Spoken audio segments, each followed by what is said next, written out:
Empezar con un repaso de las noticias que han sucedido durante estos días. Veis, si os fijáis, esta es del 31 del 10 del 06 y veréis qué relación tiene con todo lo que ha ido pasando últimamente y con lo que habíamos comentado en las profecías anteriores y en las reuniones anteriores en general, y cómo además, si esto os lo vais quedando grabadito en la cabeza, os daréis cuenta, con todo lo que va a ir viniendo a partir de la temática de ahora, la enorme importancia que van a tener estas noticias respecto a las profecías y a todo lo que hemos visto hasta ahora. Vamos a hacer el primer repaso con este artículo salido en El Periódico, donde dice: el Papa estrecha lazos con los ortodoxos. Benedicto XVI aprovechó la visita que recibió ayer de los obispos católicos griegos para expresar su deseo de que un día pueda celebrarse una Eucaristía en común con los ortodoxos. Intensifiquemos las oraciones para que llegue lo antes posible el día en el que podamos partir juntos el pan y beber del mismo cáliz, dijo. Yo no sé si esto recuerda algo que ha pasado muy recientemente. ¿Qué ha hecho el Papa? Hace nada, terminó ayer. ¿Una visita por qué país? Por Turquía. ¿Y con quién se entrevistó? Aparte de con los musulmanes, con el mufti, con los griegos católicos ortodoxos. Fijaros como unos días antes ya aparece, bueno, ya veis, el 31 del 10, algo por lo que ya estaban trabajando. Claro, las cosas no se hacen pim pam. Ellos tienen un programa a seguir y lo van a cumplir a la perfección. Vamos a pasar a la siguiente noticia. Sacado también de un periódico, noticias sobre Bush, Blair y demás. Vamos a ver aquí cómo precisamente se estaba criticando lo de la retirada, o si se hacía o no se hacía la retirada de las tropas de Irak. Entonces vemos aquí como dice, después de que en contra de las afirmaciones mentirosas de Tony Blair, el jefe del Estado Mayor del Ejército Británico en Irak, Richard Dannat, hubiera declarado que la presencia de las tropas británicas en el sur de ese país provoca el auge de la resistencia a la ocupación y favorece el terrorismo. Según el general, es necesario volver a casa. Recordad que a partir de aquí se suscitó la gran polémica de si todas las tropas tenían que volver o no volver, no solo las americanas de Estados Unidos, sino las otras que también hay apoyándolos, ¿no? Pero fijaros cómo dicen aquí de que favorece el terrorismo esa ocupación. Vamos a seguir viendo más. Los barcos de guerra estadounidenses en el Mar Árabe, en el Índico y en el Pacífico se están preparando para posibles ataques en esas regiones. La prensa de Estados Unidos sigue de manera muy precisa las declaraciones de los altos oficiales del ejército norteamericano que llaman la atención sobre estos preparativos. Cuando se está hablando de si se retiran o no se retiran, se están preparando más para unos posibles ataques. Parece una contradicción, ¿no? Dice, bueno, luego va avanzando de que parece que todo parece posible con este gobierno, ¿no? Pero bueno, vamos a pasar a la otra noticia para avanzar un poco más. Europa, atención a este párrafo porque es sumamente importante y os va a recordar algo que ya habíamos tratado. Europa no hace nada, como siempre. Rusia espera su hora. China sigue comprando los bonos del Tesoro de Estados Unidos para pactar mejor con la superpotencia imperial. ¿Recordáis la profecía de Daniel 11, los versículos finales del 40 al 45 y 12.1?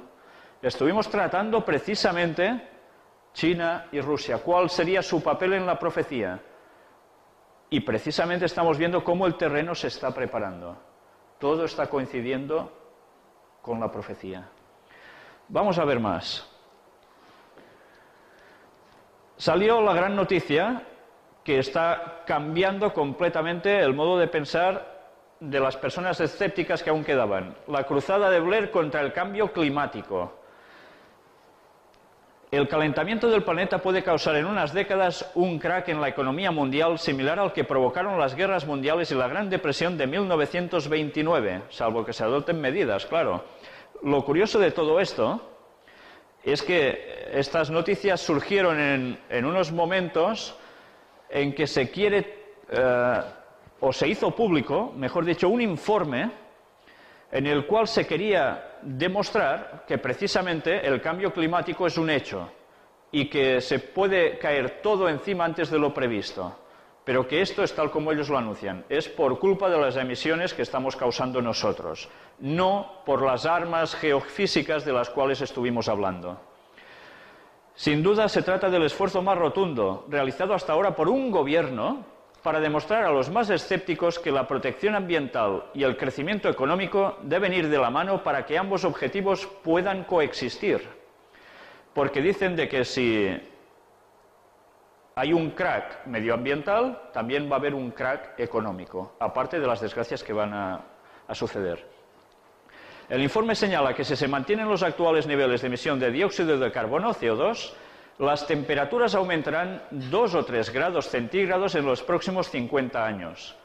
Hasta 200 millones de personas podrían convertirse en refugiados en la medida en que sus hogares sean golpeados por las sequías, las inundaciones o los fenómenos meteorológicos extremos, añadió Stern. Quedaros con este nombre. El deshielo de los glaciares, la destrucción de los recursos de agua potable o los cambios de los ecosistemas son otras consecuencias temidas. Hasta el 40% de las especies podrían extinguirse. Y este informe ha sido presentado por el gobierno Blair. El ex vicepresidente de Estados Unidos, Al Gore, del cual nosotros hablamos ya en una conferencia, será el asesor del gobierno británico para prevenir el cambio climático. Ya veis en qué abanderado se ha llegado a convertir este señor.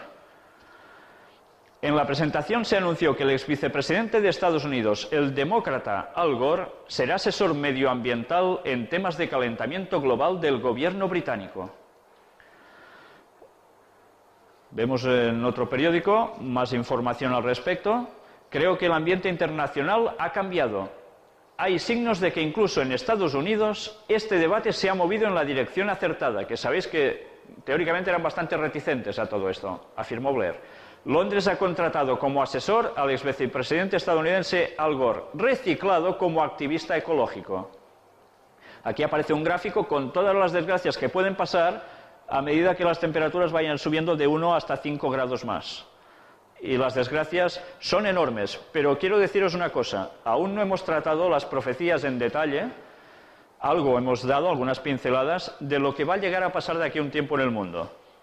Curiosamente, muchas de estas cosas coinciden con las profecías, pero la diferencia es que ellos dicen que esto lo estamos provocando nosotros. La diferencia es que nosotros decimos que esto lo están provocando ellos. La cuestión cambia bastante, pero el hecho es el mismo. En el fin del tiempo esto debía suceder y ahí está. Vamos a ver más.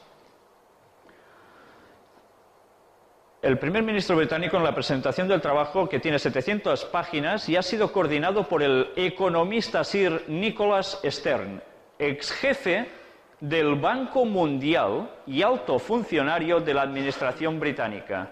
Si recordáis, dijimos qué vinculación tenía el Banco Mundial precisamente con ¿quién? ¿Lo recordáis? Con la masonería. Pues es curioso. Si os dais cuenta, una vez más, la idea que nos están vendiendo viene patrocinada por ellos, para hacernos creer y llevarnos a su pensamiento y a su terreno, y convencernos de lo que están diciendo es cierto, cuando en verdad están preparando la venida, ¿recordáis de quién? En una conferencia lo dejamos bastante claro, del falso Mesías. Para eso están trabajando, y antes de que venga tienen que crear una situación caótica mundial, a todos los niveles. Y ya veis cómo lo están anunciando que lo van a hacer. Lo que no dicen es su objetivo. Vamos a ver más.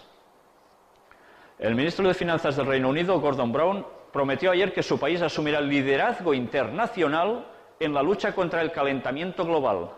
Dando ejemplo, su gobierno prepara una ley para frenar las emisiones de gas que se incluirá en el próximo discurso de la reina. Fijaros cómo dice que se están preparando para asumir un liderazgo internacional. Esto quiere decir de que nos están mentalizando de que esto afecta absolutamente a todo el planeta. Por tanto, hará falta unas medidas planetarias totalmente, globalizadoras. Bueno, los más pobres peor, dice este artículo. Y, bueno, como suele pasar, pues los que van a recibir peores consecuencias son precisamente los pobres de este mundo, ¿no? Y habla de distintos desastres que pueden ir pasando. Vamos a seguir más. Aquí nos habla de que Al Gore afirma que la contaminación es más peligrosa que el terrorismo. Fijaros como si alguien nos dice esto enseguida, ostras, si el terrorismo ya es muy peligroso, pues esto ¿qué va a ser? Entonces, ¿qué vamos a hacer para que esto no pase y nos lleve tanta desgracia? Hacer caso a lo que ellos dicen, ¿entendéis? Solo una acción internacional puede enfrentarse al problema. Stern propone negociar un acuerdo internacional que reemplace al de Kioto a partir de las conversaciones que tendrán lugar el próximo mes en Nairobi, la capital de Kenia, bajo los auspicios de las Naciones Unidas, y que ya hemos visto que se está desarrollando. Y esto, teóricamente, es una noticia de estas que, si uno coge La Vanguardia, que es de donde está extraído, llega a la contraportada y dice, bueno, un señor más que aparece en una entrevista. Pero, ¿sabéis quién es este personaje del cual veis la foto aquí? ¿Leéis su nombre debajo? ¿Qué pone? ¿Lo veis? Eric de Rothschild. ¿Recordáis que hemos hablado bastante sobre los Rothschild? Pues precisamente llevamos una temporadita en que esta familia, algunos de sus miembros, empiezan a salir a la luz pública defendiendo precisamente sus altos valores. ¿Por qué están saliendo ahora últimamente cuando hasta ahora apenas salían para nada? Si os habéis fijado, últimamente se está hablando mucho de la masonería, de los Illuminatis y de la vinculación con esta familia y alguna otra. Y ahora, curiosamente, están saliendo como contrarrestando la difusión que se está haciendo de lo contrario. Este artículo no tiene desperdicio. No sé si leéroslo por el espacio de tiempo, pero bueno, la verdad es que luego lo podemos consultar, quien quiera, mejor.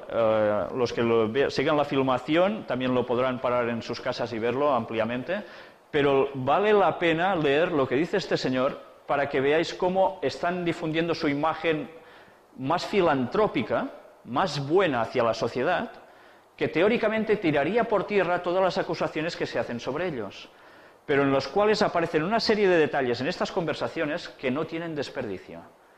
Cuando se le pregunta un poco de qué harán con tantísimo dinero, porque tienen más de lo que pueden llegar a gastar, él da alguna explicación. Luego, si queréis, lo veremos, pero me gustaría ir pasando ya a lo que viene ahora, que es precisamente la noticia que hemos vivido durante estos 3 últimos días y que se ha seguido masivamente esta noticia por la trascendencia enorme que esto tenía. Recordemos que al principio del repaso de noticias hemos hablado de cómo los católicos ortodoxos se iban a acercar precisamente con Roma, o Roma quería acercarse a ellos. Vamos a ver qué ha pasado. Benedicto XVI y el jefe espiritual de la Iglesia Ortodoxa saludan desde el balcón del patriarcado ¿de qué? Ecuménico. Ayer en Estambul. ¿Los veis juntos? Saludando como si hubieran ganado la Champions, más o menos. ¿Y por qué? ¿Dónde están? En el patriarcado ecuménico. ¿Recordáis qué quiere decir ecumenismo? Es la unión religiosa. Y sabéis, porque ya es de todos conocido, que entre la Iglesia Católica Romana y la Iglesia Católica Ortodoxa griega, y también rusa, hay una división. Hubo un cisma desde hace muchísimos años y siguen separados. Los otros no aceptan la autoridad suprema del obispo de Roma, convertido en papa. Pero fijaros cómo se trabaja ecuménicamente para unirse. Y esto lo decía la profecía, lo iremos tratando. Joseph Ratzinger se comportó como si fuera un turista, atendiendo las explicaciones del director del museo, que es la mezquita donde fueron a ver, y aprobando la belleza del lugar, que un tiempo fue, atención, el Vaticano de Oriente. Si todos recordáis, en Constantinopla también estuvo la sede de la Iglesia Católica durante una buena temporada, pero quedaron unos aquí y otros allí. Esto es muy importante, el Vaticano de Oriente. En el fondo, ¿no son lo mismo? ¿Vaticano los dos? La oferta de diálogo y entendimiento entre cristianos y musulmanes fue reiterada y muy clara, pero no incondicional. Por la mañana, en una declaración conjunta con el patriarca ortodoxo, ¿puedes cambiar? Había establecido que las buenas relaciones en el mundo y en Europa pasaban necesariamente por la renuncia a la violencia, el asesinato de inocentes en nombre de Dios ofende a Dios, y por el respeto a las minorías cristianas en los países islámicos. Esto quiere decir que se pide más libertad religiosa. Ese respecto a la libertad religiosa constituía, según Benedicto XVI, una exigencia básica para la integración de Turquía en la Unión Europea. Solo a través de esto se va a aceptar que Turquía entre en la Unión Europea. Cuidado, ¿es un político el que está hablando para hacer entrar a Turquía en la Unión Europea? No es un político. Teóricamente, es la cabeza de una gran institución religiosa cristiana. Y está actuando como ¿qué? Como político. ¿Por qué? Porque el Papa, además de ser líder espiritual, es cabeza de un Estado. O no es cabeza de un Estado. El Vaticano es un Estado soberano. Pero bueno, ¿quién se puede erigir en hablar en nombre de la Unión Europea en una situación como esta? Nadie se ha atrevido a hacerlo. Él sí. El documento citado contenía un párrafo esencial en ese sentido, de gran complejidad, porque subrayaba también que, pese a la mano tendida, Benedicto XVI considera realmente al Islam un aliado potencial en la lucha contra el laicismo y el nihilismo. La identidad cristiana de Europa era irrenunciable para el Vaticano. Hemos valorado, decía ese pasaje, el camino hacia la formación de la Unión Europea. ¿Quién lo está valorando esto? Es el Papa el que está hablando. Como os decía, no son políticos, sino el Papa dice que hemos valorado. Tiene muchísima trascendencia esta frase. Quiere decir que la política manda en su frente, no solo religión. Los actores de esa gran iniciativa no dejarán de tomar en consideración todos los aspectos que afectan a la persona humana y sus derechos inalienables, sobre todo la libertad religiosa, testimonio y garante del respeto a todas las otras libertades. En cualquier iniciativa de unificación, continuaba el documento, las minorías deben ser protegidas con sus tradiciones culturales y su especificidad religiosa. En Europa, católicos y ortodoxos, aún permaneciendo abiertos a las otras religiones y a la contribución que prestan a la cultura, deben unir sus esfuerzos para preservar las raíces, las tradiciones y los valores cristianos. Y esta es su gran defensa. En el mismo periódico decía, en la víspera de la llegada del pontífice a Ankara, un grupo integrista iraquí difundió a través de Internet un comunicado en el que se lanzaban amenazas contra el Papa como miembro de una cruzada para apartar a Turquía del mundo islámico. Esto lo están diciendo precisamente a gente islamista. Como si el Vaticano lo que pretendiera es cristianizar Turquía. ¿Sabéis? Otro escrito que salió decía de que los turcos están muy enfadados últimamente porque por la calle hay gente regalando Biblias y temen de que quieran cristianizar su país. Benedicto XVI afirmó ayer, durante una liturgia concelebrada con el patriarca de Constantinopla, Bartolomé I, que la división entre cristianos católicos y cristianos ortodoxos constituye un escándalo para el mundo. Un escándalo... Me he perdido. Bueno, termina aquí. ¿Puesto una buena enrera? Fijaros lo que llega a decir. Un escándalo para el mundo. ¿Qué está diciendo con esto? ¿Qué interpretaríais vosotros con estas palabras? Pues sencillamente de que el mundo cristiano no puede estar más dividido porque es una vergüenza para el mundo en general, de lo cual se van a mofar los islamistas y todas las demás religiones. Entonces, ¿qué quiere decir con esto? Que esto se tiene que terminar. ¿Entendéis el mensaje? El mundo cristiano, católicos, ortodoxos y protestantes, debe unirse otra vez. Pero para unirse se necesita un liderazgo. ¿Y quién va a asumir ese liderazgo? La profecía nos lo dice con claridad, y lo iremos viendo. ¿Quién manda? El propio Benedicto XVI lo admitió en la concelebración.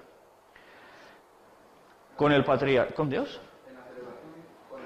Con el patriarca, vale. El tema del servicio universal de Pedro y sus sucesores dio, por desgracia, origen a nuestras diferencias de opinión, que esperamos superar por la vía del diálogo teológico.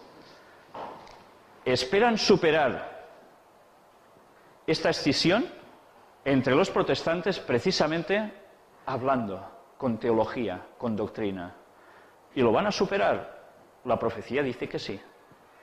La Iglesia Católica reivindica el liderazgo universal para el obispo de Roma, el Papa, como sucesor de Pedro, a quien, según el Evangelio de Mateo, Jesús entregó las llaves del reino.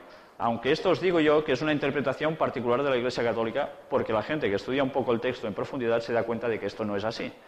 Pero es su apoyo sobre la base de San Pedro, como el primer obispo general de todos, el primer papa que se dice. Pero fijaros que ellos reclaman el liderazgo universal. El patriarca de Constantinopla, por su parte, reivindica la herencia de Andrés, hermano de Pedro, que según el Evangelio de Juan fue el primer apóstol. Benedicto XVI quiso estar en Estambul precisamente ayer, día de San Andrés, invitado por Bartolomé I para expresar su voluntad de reconciliación. Fijaros que las fechas de estos encuentros no se hacen porque sí. Siempre se ponen en cuestiones muy marcadas. ¿Por seguir? En una declaración conjunta, el Papa y el Patriarca reafirmaron el propósito de fomentar el trabajo de una comisión mixta recientemente reunida en Belgrado para seguir aproximándose.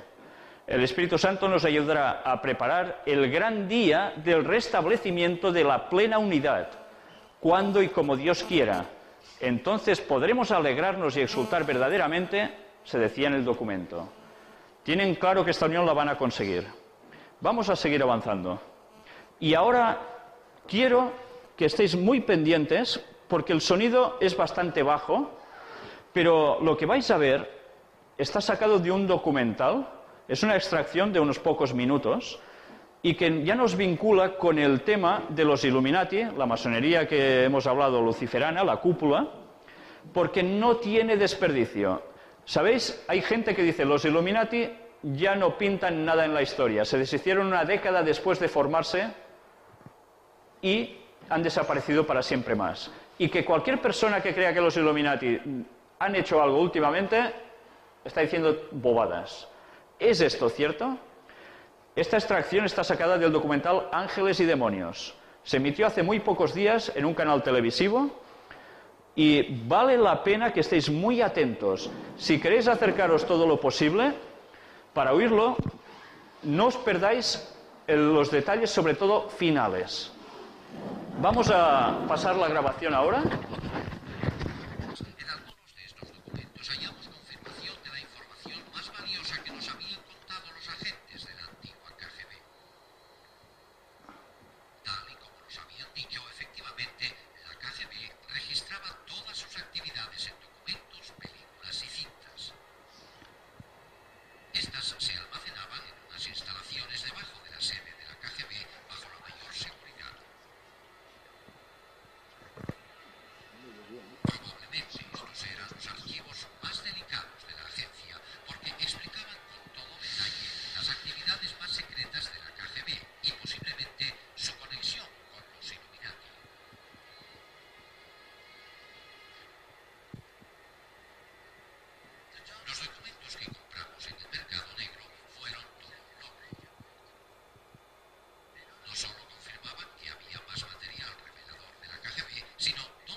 Bueno, supongo que habéis quedado tan prendados como quedé yo cuando vi el documental.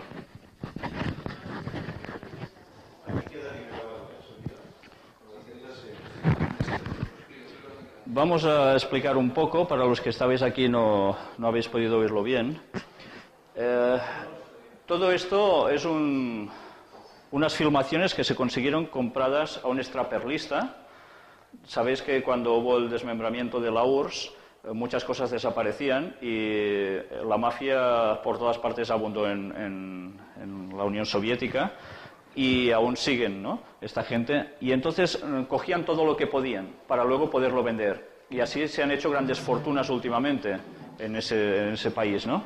Entonces, gracias a unas investigaciones de gente que está tratando estos temas que nosotros estamos siguiendo, de los cuales yo no conozco a ninguno, precisamente encuentran, siguiendo unas pistas, llegan hasta un extraperlista que tiene unas cintas, filmaciones antiguas y documentos en los cuales se llega a comprobar precisamente cómo los Illuminati tienen una conexión muy importante con todo el régimen comunista de la URSS.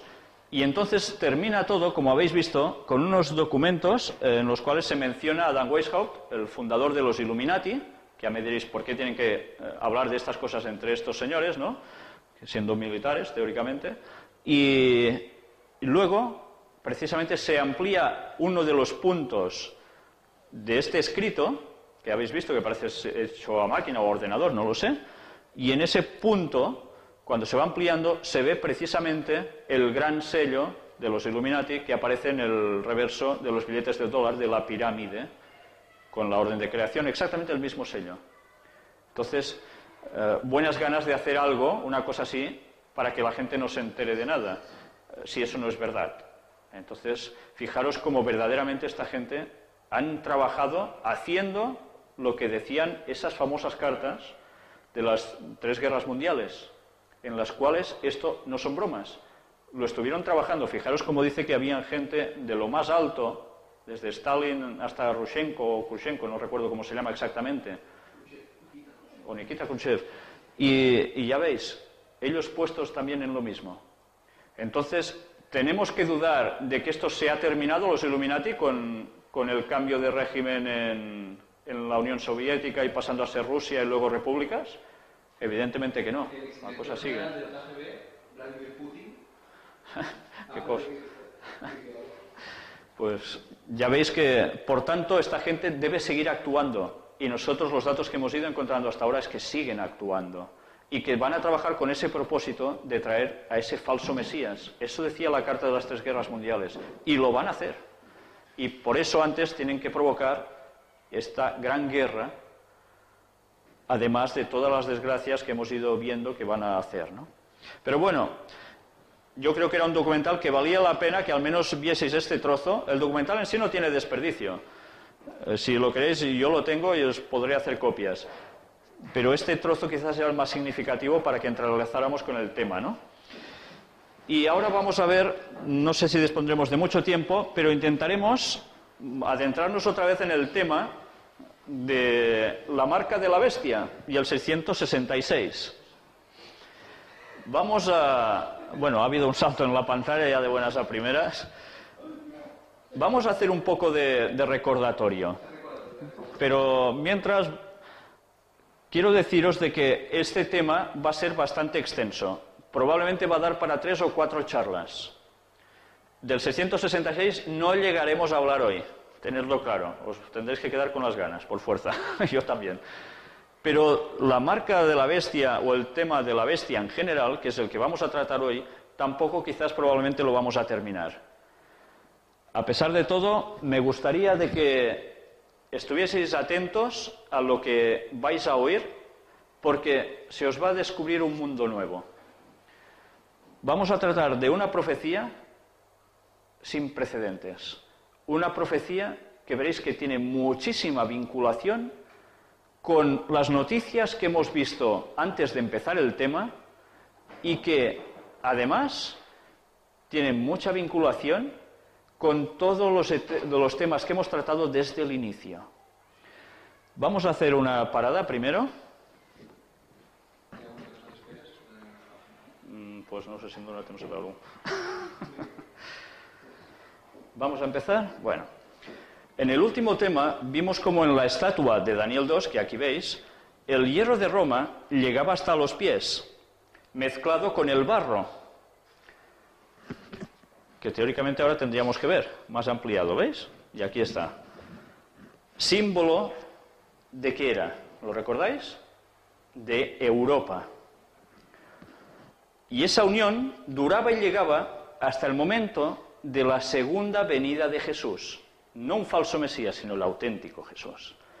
¿Tendrá algo que ver este hierro romano de Daniel 2, que era esa horrible bestia con 10 cuernos, de la cual vamos sacando imágenes para que recordéis, a la que le sale un cuerno pequeño que arranca a 3, y que tenía ojos como de hombre y una boca que hablaba grandes cosas, en Daniel 7, y que vuelve a aparecer en Daniel 8, atacando a Dios y a su verdad, con la bestia de la que hablaremos hoy y que se halla en el otro libro llamado Apocalipsis.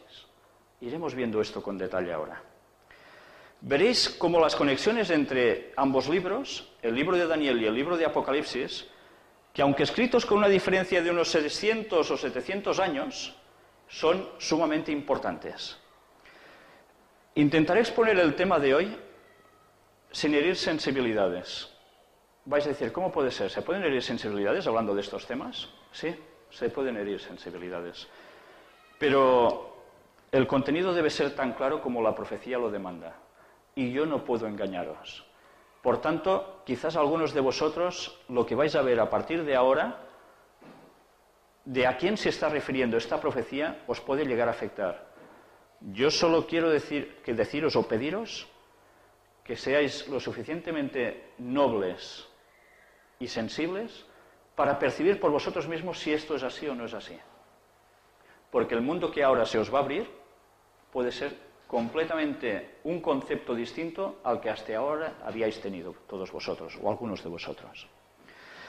Vamos pues a empezar extrayendo el texto bíblico, donde se cita precisamente a esta bestia terrible y a su número. Y leeremos primero todo el texto en general y luego lo iremos desglosando. El texto en cuestión es este, Apocalipsis capítulo 13, versículos del 1 al 10 y también el versículo 18. Aquí se habla de la bestia. Vamos a ir adentrándonos en esto. Empezamos leyendo todo el texto. Millor que primer llegim tot, sí. Me paré sobre la arena del mar. Imaginaros al profeta, es Juan. Me paré sobre la arena del mar y vi subir del mar una bestia que tenía 7 cabezas y 10 cuernos, y en sus cuernos 10 diademas, y sobre sus cabezas un nombre blasfemo. Y la bestia que vi era semejante a un leopardo, y sus pies como de oso, y su boca como boca de león. Y el dragón le dio su poder y su trono y grande autoridad.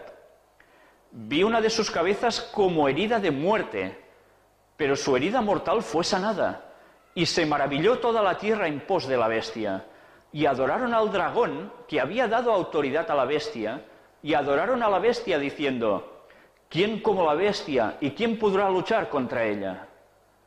También se le dio boca que hablaba grandes cosas y blasfemias, y se le dio autoridad para actuar 42 meses.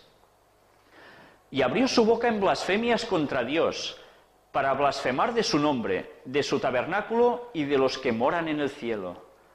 Y se le permitió hacer guerra contra los santos y vencerlos. También se le dio autoridad sobre toda tribu, pueblo, lengua y nación. Y la adoraron todos los moradores de la tierra, cuyos nombres no estaban escritos en el libro de la vida del Cordero, que fue inmolado desde el principio del mundo. Si alguno tiene oído, oiga. Si alguno lleva en cautividad, va en cautividad. Si alguno mata a espada debe ser muerto. Aquí está la paciencia y la fe de los santos. Y haciendo un salto hasta el versículo 18, nos dice, aquí hay sabiduría. el que tiene entendimiento, cuente el número de la bestia, pues es número de hombre, y su número es 666. Yo supongo que al leer esto, la mayor parte de vosotros se habrá quedado igual. Habrá visto unas grandes simbologías, porque es evidentemente que estos son símbolos, pero ¿a qué se está refiriendo aquí el profeta cuando ve todo esto?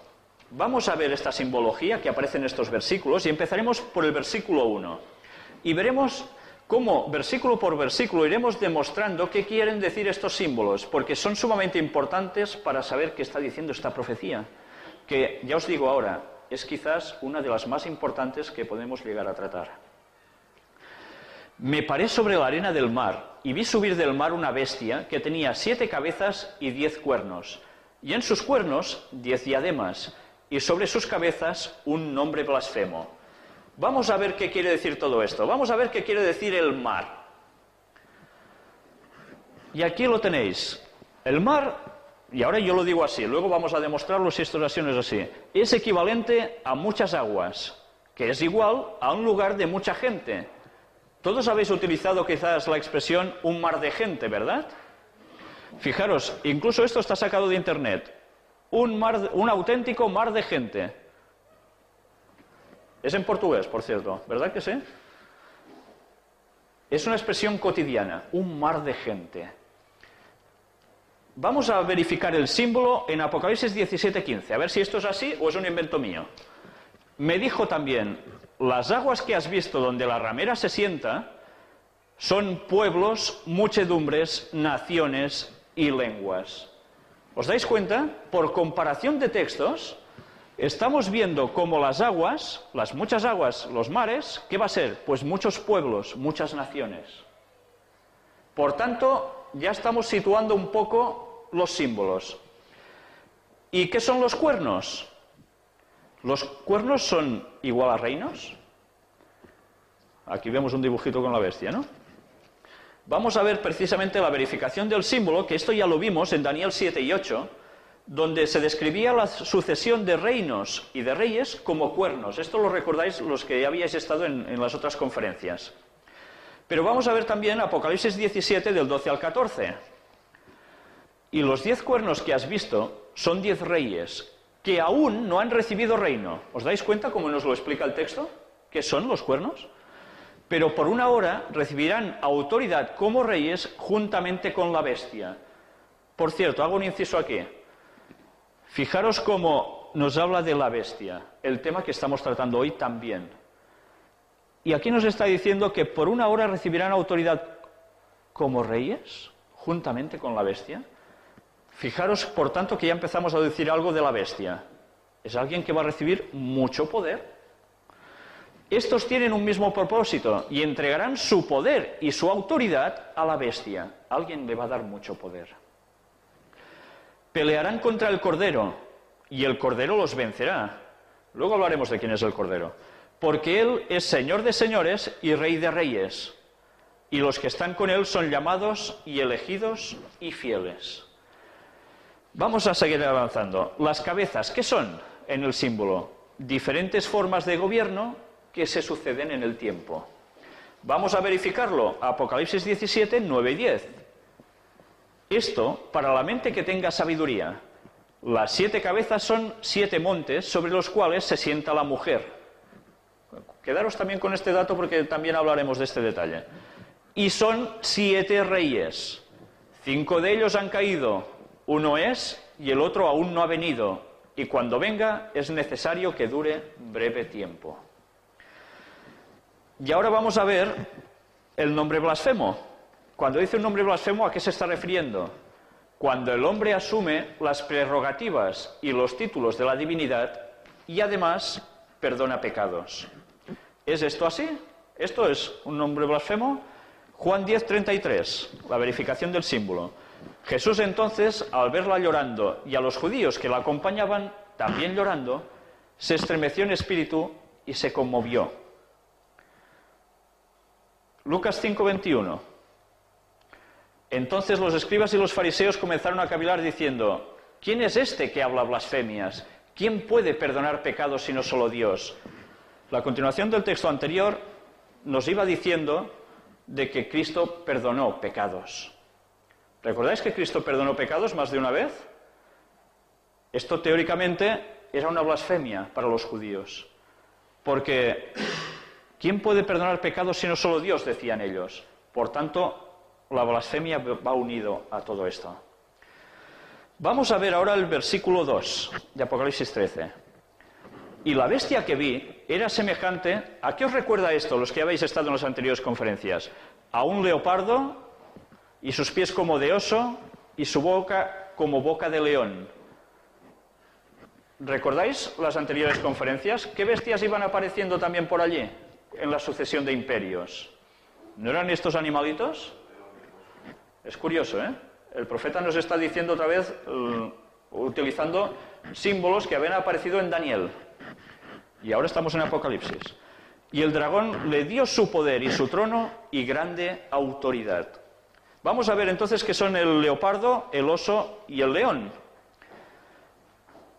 Animales que aparecen en las otras profecías de Daniel 7 y 8. Son la sucesión de imperios que llevan al surgimiento de esta bestia a partir de Roma. Aquí vemos una ilustración con los 4 bichitos: Babilonia, el siguiente imperio Medo-Persia, el posterior Grecia y el último Roma. El dragón le da su poder y su trono y grande autoridad, dice el texto. ¿Recordáis quién era el dragón en símbolos? Satanás. Por tanto, Satanás le concede su favor y mucho poder a esta bestia.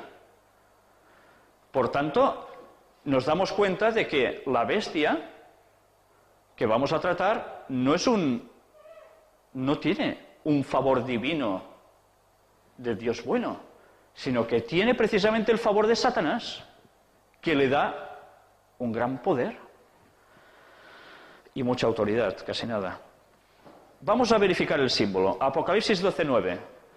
Y fue lanzado fuera el gran dragón, la serpiente antigua, que se llama Diablo y ¿qué más? Y Satanás. ¿Veis cómo no os estoy mintiendo?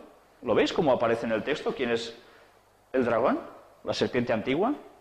El cual engaña al mundo entero. Fue arrojado a la tierra y sus ángeles fueron arrojados con él. Este es quien le da el poder a la bestia. Versículo 3 de Apocalipsis 13. Vi una de sus cabezas como herida de muerte, pero su herida mortal fue sanada, y se maravilló toda la tierra en pos de la bestia. Cabeza herida de muerte, pero es sanada, y todo el mundo se maravilla y la siguen. ¿Qué quiere decir? En algún momento de la historia, este poder es abatido, pero más tarde vuelve a levantarse y la adoran. ¿Puede ser que haya un poder o alguien que sea capaz de recibir una herida mortal? El que recibe una herida mortal no se salva, es mortal. ¿Y que vuelva a resurgir? Vamos a ver el versículo 4. Y encima la adoran, ¿eh? Versículo 4 de Apocalipsis 13. Y adoraron al dragón que había dado autoridad a la bestia, y adoraron a la bestia diciendo: ¿quién como la bestia y quién podrá luchar contra ella? Por tanto, cuando adoran a la bestia, ¿qué hacen? Vamos a verlo. Pues además, indirectamente hacen lo mismo con el dragón, que es quien le confiere el poder. Si adoran a la bestia, ¿están adorando a quién? Por tanto, ¿quién es el dragón? Satanás. O sea que si adoramos a esa bestia, una vez sepamos quién es, estamos adorando a Satanás. Fijaros en la importancia de todo esto. Vamos a versículos 5 y 6 de Apocalipsis 13. También se le dio boca que hablaba grandes cosas y blasfemias, y se le dio autoridad para actuar 42 meses. Tendremos que hacer algo de matemáticas hoy. Y abrió su boca en blasfemias contra Dios, para blasfemar de su nombre, de su tabernáculo y de los que moran en el cielo. Vamos a ver qué es esto de hablaba arrogancias y blasfemias. Es autoconcederse autoridad juntamente con asumir las prerrogativas y títulos de la divinidad. Y además, por si fuera poco, perdona pecados. Vamos a ver esto. 42 meses. Actúa 42 meses. ¿Qué es esto? Vamos a verlo. Estamos hablando de un tiempo profético. Por tanto, un tiempo profético ¿es literal o es simbólico? En estos casos, evidentemente es simbólico. ¿Un día equivale a un año en profecía? ¿Sí o no? Vamos a verlo, ¿vale? Vamos a verificar el símbolo si un día equivale a un año. Ezequiel 4:6 dice, en una relación que tenía Dios con Ezequiel, hablándole de unas simbologías a través de actos que él tenía que hacer y que el pueblo debía aprender a través de sus símbolos, le dijo, cumplidos estos, te acostarás sobre tu lado derecho segunda vez y llevarás la maldad de la casa de Judá 40 días. Día por año te lo he dado. En simbología profética, día equivale a año. Por tanto, un día equivaldrá ¿a cuánto tiempo? Un año. Vamos a ver en otro texto también. Números 14:34. Conforme al número de los días, de los 40 días en que reconocisteis la tierra, llevaréis vuestras iniquidades 40 años, un año por cada día, y conoceréis mi castigo. Esto fue precisamente cuando salieron de Egipto los israelitas, los hebreos, y les pasó que empezaron a dar vueltas antes de llegar a su tierra prometida durante 40 años. Por tanto, conclusión, sigamos un poco las matemáticas muy simples. 42 meses. ¿Por cuántos días tenía un mes bíblico? 30. No tenía variantes de 31, 28, eran de 30. Entonces, hacemos una fácil multiplicación. 42 meses por 30 días que tiene el mes bíblico, nos salen ¿cuántos días? 1260 días. Pero estamos hablando ¿de qué? De profecía. Por tanto, serán 1260 años. Con esto, ¿qué pensáis? Lo primero que se os ocurre, ¿una bestia que dure 1260 años? ¿Alguien de vosotros vive 1260 años, como mínimo? ¿Hay que no? No somos bestias. Pero es que ninguna bestia en este mundo tampoco vive tanto, ¿verdad? Entonces, ¿a qué conclusión os lleva a pensar esto? Ahora os hago razonar un poco, saliéndonos de lo que sale aquí. ¿Una persona vive tanto tiempo o ha vivido jamás tanto tiempo? No, las momias que ¿no? Bueno, más que vivir están momificadas, ¿no?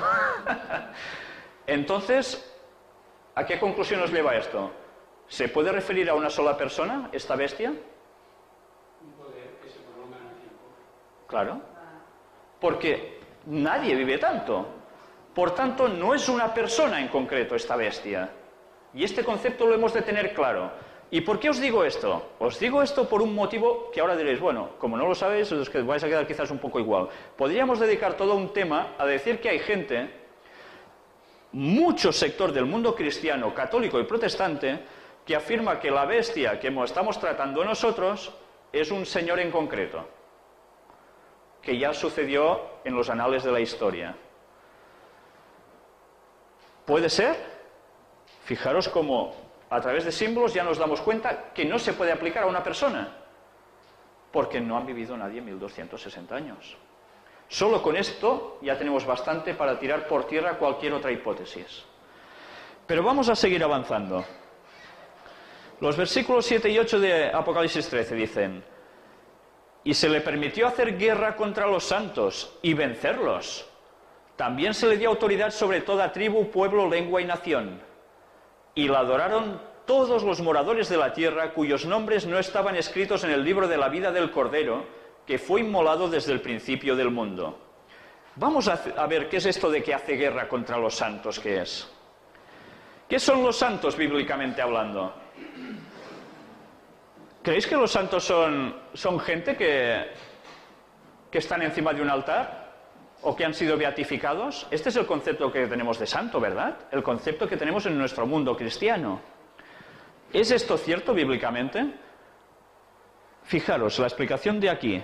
Los santos bíblicamente hablando son los que guardan los 10 mandamientos de Dios y tienen la fe de Jesús o su testimonio. No son gente canonizada o beatificada por nadie. Y como ilustración, hacer guerra contra los santos. Una ilustración, se quema a alguien encima colgado, ¿no? ¿Qué os lleva a pensar una cosa así? ¿Algún concepto os pasa por la cabeza? Primero tendremos que demostrar si lo que digo allí arriba es cierto o no. Si esos son los santos los que guardan los mandamientos. Vamos a verlo. Apocalipsis 14:12. Aquí está la paciencia de los santos, los que guardan los mandamientos de Dios y la fe de Jesús. ¿Os he mentido? Estos son los santos según la Biblia. No los canonizados beatificados por nadie, sino los que guardan los mandamientos de Dios, los 10, y la fe de Jesús. Vamos a ver Apocalipsis 12:17. Entonces el dragón se llenó de ira contra la mujer y se fue a hacer guerra contra el resto de la descendencia de ella, los que guardan los mandamientos de Dios y tienen el testimonio de Jesucristo. Fijaros, tienen el testimonio de Jesucristo además. Y vamos a ver Apocalipsis 19:10. Yo me postré a sus pies para adorarle, y él me dijo: mira, no lo hagas, yo soy consiervo tuyo y de tus hermanos que retienen el testimonio de Jesús. Adora a Dios, porque el testimonio de Jesús es el espíritu de la profecía, o como dicen otras versiones, el espíritu de profecía. Otro día podemos tratar en profundidad qué es esto del espíritu de profecía o el espíritu de la profecía. Vamos a ver cómo precisamente ahora se le da autoridad sobre todo el mundo a esta bestia. Sobre todo el mundo, ¿eh? Esto es muy fuerte. Vamos a ver lo que es el cordero que fue inmolado, que decía el texto. El cordero, Cristo, simbolizado característicamente así en las profecías referente al Mesías. Todos sabéis que antiguamente, en la historia del pueblo hebreo, desde los primeros principios que se registran en la Biblia, se les hacía sacrificar un cordero a la gente. Se les ponía las manos en la cabeza como símbolo de que sus pecados de la persona se transmitían sobre un ser inocente y que era degollado y luego quemado. Y esto era símbolo de Cristo. El que no tenía ninguna culpa, como esa pobre ovejita, que era mansa, moría por culpa del transgresor. Vamos a ver ahora la verificación de este símbolo. Isaías 53:7. Esto es del Antiguo Testamento. Y fijaros en esto, porque cuando esto se escribió, Jesús aún no había nacido. Faltaban cientos de años. Isaías, en una profecía de las llamadas mesiánicas, de las que anunciaban que vendría un Mesías y que viviría en ciertos sitios, que haría tales cosas, etcétera, etcétera, se escribió esto. Algún día vamos a dedicar una sola conferencia a hablar sobre las profecías mesiánicas, porque son sumamente interesantes y vitales. El texto dice: angustiado él y afligido, no abrió su boca. Como cordero fue llevado al matadero, y como oveja delante de sus trasquiladores, enmudeció y no abrió su boca. Y esto pasó en una persona, en Jesucristo. O sea que la profecía se cumplió.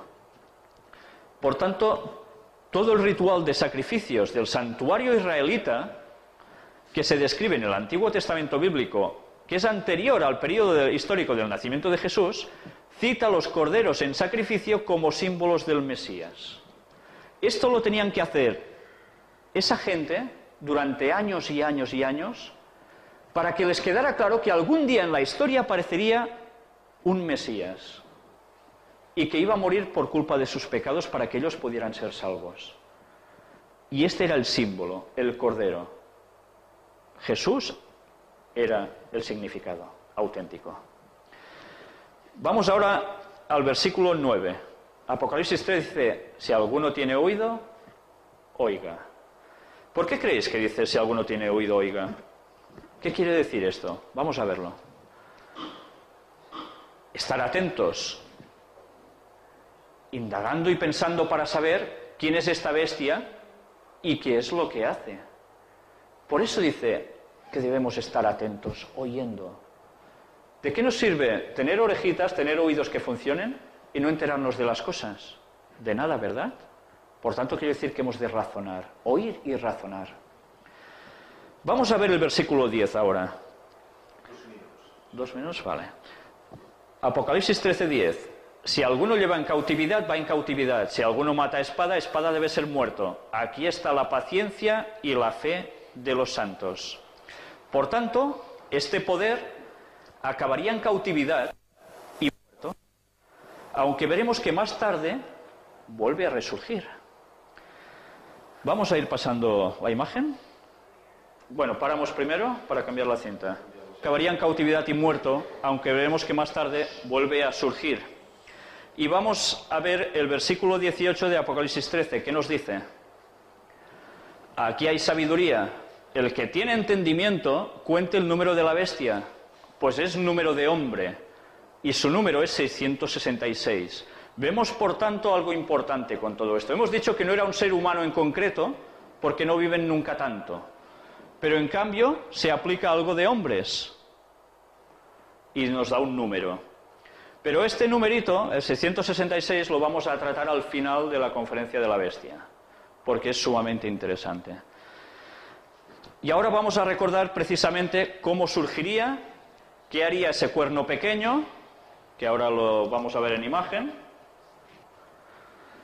Bueno, aquí vemos el 666, el famoso número de la bestia. Y aquí tenemos el cuerno pequeño del libro de Daniel. Y luego veremos el paralelismo con la bestia que estamos analizando, de la cual deduciremos que es el mismo poder. El poder de la bestia de Apocalipsis va a ser el mismo poder del cuerno pequeño del que hablaba Daniel muchos años antes. Y vamos a terminar con una serie de textos que se encuentran en Daniel, capítulo 7, versículo 8, el primero. Mientras yo contemplaba los cuernos, he aquí que otro cuerno pequeño salía entre ellos, y delante de él fueron arrancados 3 cuernos de los primeros. Y he aquí que este cuerno tenía ojos como de hombre y una boca que hablaba grandes cosas. ¿Os dais cuenta del paralelismo entre un texto y otro? Vamos a avanzar y ahora vemos Daniel 7 del 19 al 21. Entonces tuve deseo de saber la verdad acerca de la cuarta bestia, que era tan diferente de todas las otras, espantosa en gran manera, que tenía dientes de hierro y uñas de bronce, que devoraba y desmenuzaba, y las sobras hollaba con sus pies. Asimismo, acerca de los 10 cuernos que tenía en su cabeza, y del otro que le había salido, delante del cual habían caído 3. Y este mismo cuerno tenía ojos y boca que hablaba grandes cosas, y parecía más grande que sus compañeros. Y veía yo que este cuerno hacía guerra contra los santos y los vencía. ¿Recordáis el paralelismo con los textos de Apocalipsis que hacía esto, precisamente este poder? Capítulo 7, versículos 24 y 25 de Daniel. Y los 10 cuernos significan que de aquel reino se levantarán 10 reyes, y tras ellos se levantará otro, el cual será diferente de los primeros. Atención, será diferente de los primeros. Y a 3 reyes derribará. Y hablará palabras contra el Altísimo, y a los santos del Altísimo quebrantará, y pensará en cambiar los tiempos y la ley, y serán entregados en su mano hasta tiempo y tiempos y medio tiempo. Simbología profética, que también iremos viendo qué es. Y terminamos un texto más, Daniel capítulo 8, versículos del 9 al 12. Y de uno de ellos salió un cuerno pequeño que creció mucho al sur y al oriente y hacia la tierra gloriosa. Y se engrandeció hasta el ejército del cielo. Y parte del ejército y de las estrellas echó por tierra y las pisoteó. Aún se engrandeció contra el príncipe de los ejércitos. Y por él fue quitado el continuo. Aquí pone sacrificio, en el original no existe esta palabra. Y el lugar de su santuario fue echado por tierra. Y a causa de la prevaricación le fue entregado el ejército junto con el continuo sacrificio, pone aquí, tampoco sacrificio estaba en el original. Y echó por tierra la verdad e hizo cuanto quiso y prosperó.